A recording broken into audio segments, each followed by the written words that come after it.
We're used to cyber breaches coming with headlines, breaking news, public statements. But what if the most dangerous breaches are the ones no one tells you about?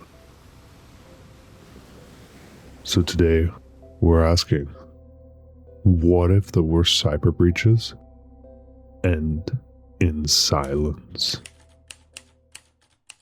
When a breach happens, we expect to hear about it. Emails, press releases, regulatories get involved. But in reality, many breaches don't end that way. They're discovered, they're handled, and then they disappear.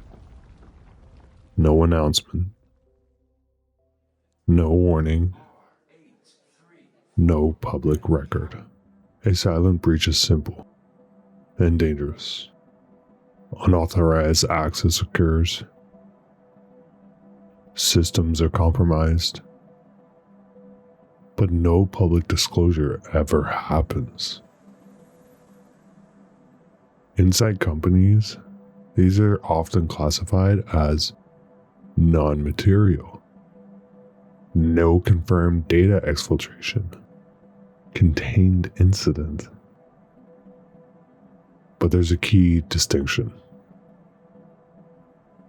Compromise does not equal detection, and detection does not equal disclosure.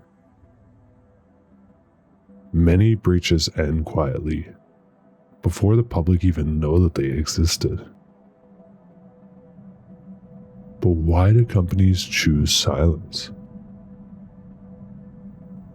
Disclosure laws are not universal. They depend on the region, type of data involved, proof of misuse, regulatory thresholds, and then there's a risk calculation, reputation damage versus legal obligation. In 2016, Uber was breached. Attackers accessed data. They were paid to stay quiet. The public wasn't told for over a year. The breach happened. The risk existed. But the silence lasted. There's so much that happens behind closed doors. When a breach is found, this is what often happens. Emergency executive calls, external incident response firms are brought in,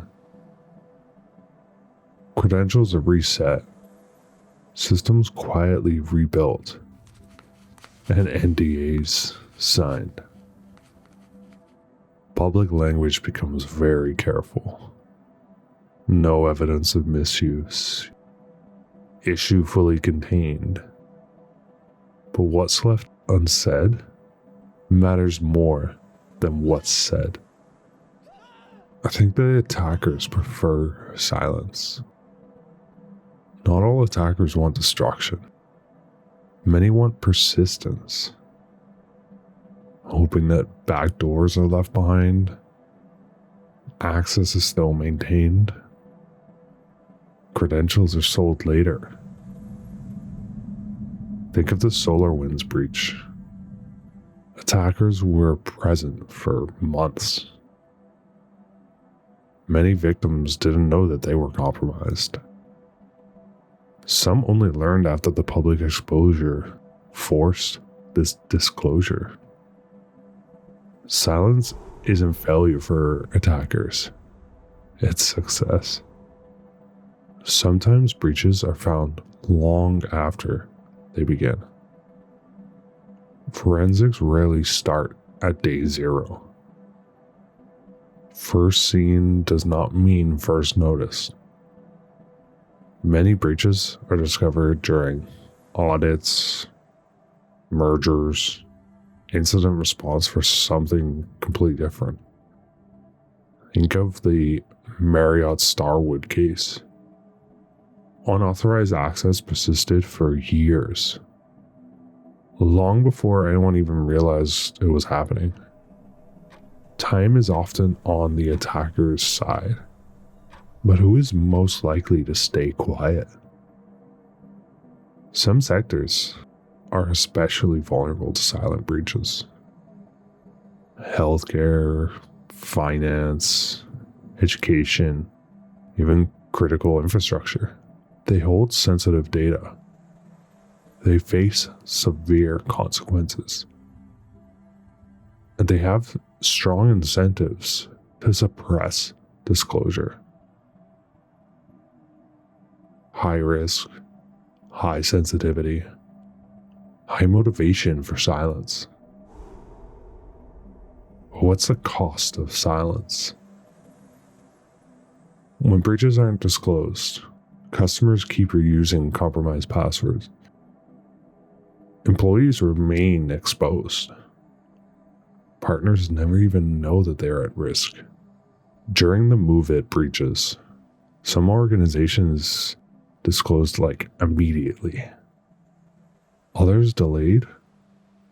Some were never even publicly named. Silence doesn't remove the risk. It just spreads it. And you're probably wondering why this affects everyone. Many people believe I'd know if my data was breached. But most people find out months later, years later, sometimes even never. The most successful breaches are the ones you never hear about. Loud breaches fail. Quiet breaches win. And somewhere right now, company knows. An attacker still has access. And the public has just not been told. That's why the scariest breaches aren't even announced. They end in silence.